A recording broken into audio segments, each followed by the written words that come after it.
You just watched the Providence mayoral debate here on 12 News, the only live TV debate in this race. I'm digital reporter Adriana Rozas Rivera, and we're going to be breaking down, getting some analysis on this debate, getting some reactions from the campaigns as well. We have 3 representatives from each of the campaigns on standby. Just to remind you guys, September 13, that is primary day, and the person that wins this primary effectively becomes the mayor-elect. There's no independents or Republicans running in this race. So whoever wins the Democratic primary, that's the name that will be on the November ballot. And we're going to be talking to the campaigns now, getting a sense of how they think that their candidates performed. Up first, we have Emily Ward Crowell from the Brett Smiley campaign. Smiley was the chief operating officer for the city. Hi, Emily. Thanks so much for being here.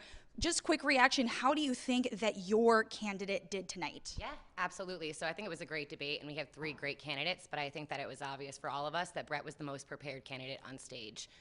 And I think, I was just going to say, how do you think that Smiley separated himself, though, from the other candidates? Sure, absolutely. So I think he's the only one with the expertise and the experience. You mentioned his positions in state government, and I think that he really separates himself by bringing that to the table.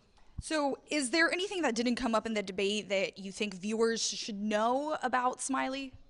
I think he's a detail-oriented professional that's going to do an amazing job for mayor of the city of Providence. He's the only candidate that's managed budgets of this size, the only candidate that's managed staff at this magnitude, and he's the only candidate that can get the job done based upon his experience and his expertise. So the candidates clashed a little bit on Smiley and some ethical violations. What's your response to that and how Smiley will lead Providence? Yeah, I think that Brett was really clear in his response that he came forward, and as soon as he found, he returned those donations. And we absolutely need more politicians like that in government that take responsibility for their actions and obviously make them good.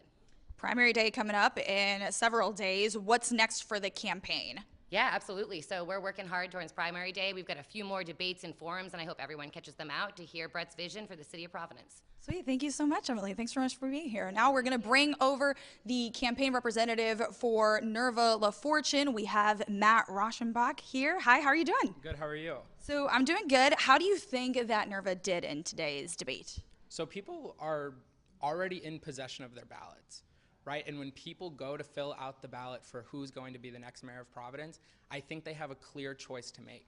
Do you want somebody who relates to you? Nerva's a single mom. She's a city councilwoman. She understands when people tell her that the bus is running late because sometimes the bus runs late. She understands what it means to struggle to put food on the family for her children because money is tight. And people know that we need a mayor who understands them and understands Providence to move things forward. We've had lots of promises. We've had politicians promise to reform our schools and provide our children with a high-quality education. The fact of the matter is that Nerva is the only candidate with a background in urban education policy. She's the only candidate with her kids in our public schools.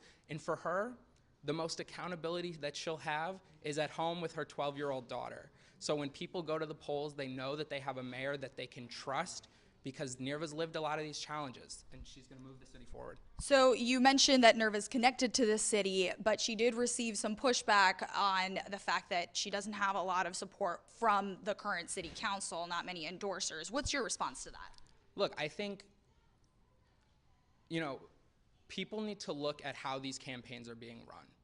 We have the lowest average contribution size of any campaign that's running for mayor this year.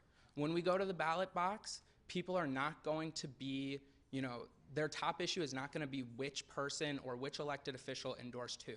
It's going to be who's going to stand up for me and who's going to stand up for my family.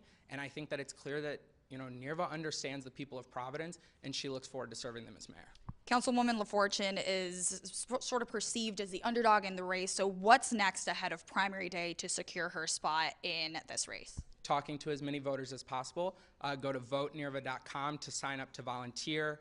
Chip in a few dollars if you're able to. We know that times are tough, but if you can come join us for a few hours to make phone calls, knock on doors, talk to your neighbors, we would really appreciate it. And the most important poll that matters, for anyone wondering, is on Election Day, and we plan on being successful. Thanks so much for being here, Matt. And LaFortune would be the first woman of color to lead the capital city if she were to win. Now on hand, we have Alan Reyes representing Gonzalo Cuervo. Hi, how are you doing? Hi, thank you so much for having me, Adriana. Yeah, of course. So how do you think that Cuervo did in tonight's debate? So tonight we actually got to demonstrate exactly what we have been hearing all throughout the city. All throughout the city, everybody understands everywhere we go that the mayor needs three things to be successful. The mayor needs a broad coalition base of support that will allow him to be able, or her, right, to be able to actually implement their vision throughout the city. They need the executive experience to be able to actually accomplish the plans. And they need the necessary and actually broad base of plans in order to actually be successful. Unlike other candidates in this race, Gonzalo actually brings detailed plans that are not just mission statements. Gonzalo actually brings together a broad base of coalition that will go both in City Hall and at the State House to make sure that anything that needs to be done legislative-wise, that we are able to accomplish that. Gonzalo, as Deputy Secretary of State, has a track record of making legislation in the State House go through.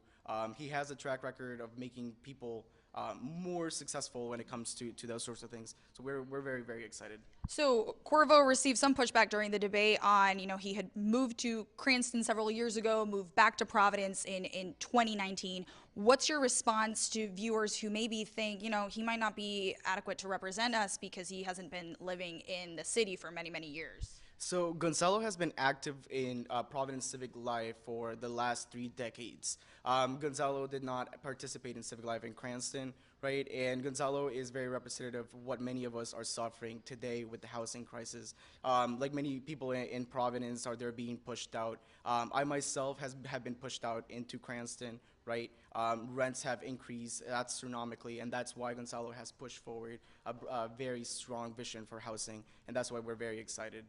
Anything else that didn't come up in the debate that you think that viewers should know about your candidate? So we're just very happy to, have Gonzalo's vision out there. We are very resonating throughout every corner of the city. We have support from all of the neighborhoods in Providence, and we are just very confident that September 13th will bring change to the city. Great. Thanks so much for being here. Yeah. So Brett Smiley has the most money on hand in this race right now, more than $400,000, while Cuervo and LaFortune have around $100,000. So again, he's perceived to be the person that's leading in this race. We're waiting on politics editor Ted Nesi and our Providence reporter Steph Machado to come break down the race. I'm seeing them walk in right now, fresh from the debate. How are you guys doing? Oh, good. How's it going, Adriana? Good. How long was the commute headed over here from the studio all the way here? A lot of people to hobnob with on the way over here, so. All right, so what's your initial reaction? How did that go for the candidates? Well, I think we really did start to see the gloves come off, which we haven't seen in a lot of the forums and debates. The candidates interacting with each other a little bit more than we've seen in the previous debates and forums. And Ted's questions in particular related to Brett's ethics fine and the city council endorsements, yeah. Yeah. And Gonzalo's residency. Right, exactly. We saw the candidates really starting to criticize each other more than we have previously. Ted, what do you think? Well, I got to say, I earned this gray hair, honestly, Adriana, over the years. So I've done a lot of debates, and it was great. I have to say that so this was Steph's first go-around, so Tim and I are pretty proud of our Ace Providence colleague tonight joining us at the big table. I think these are candidates who know this race is far from over. I do think Brett Smiley has some buzz because he has so much more money than the others. People say, is Brett Smiley, is he going to walk away with this?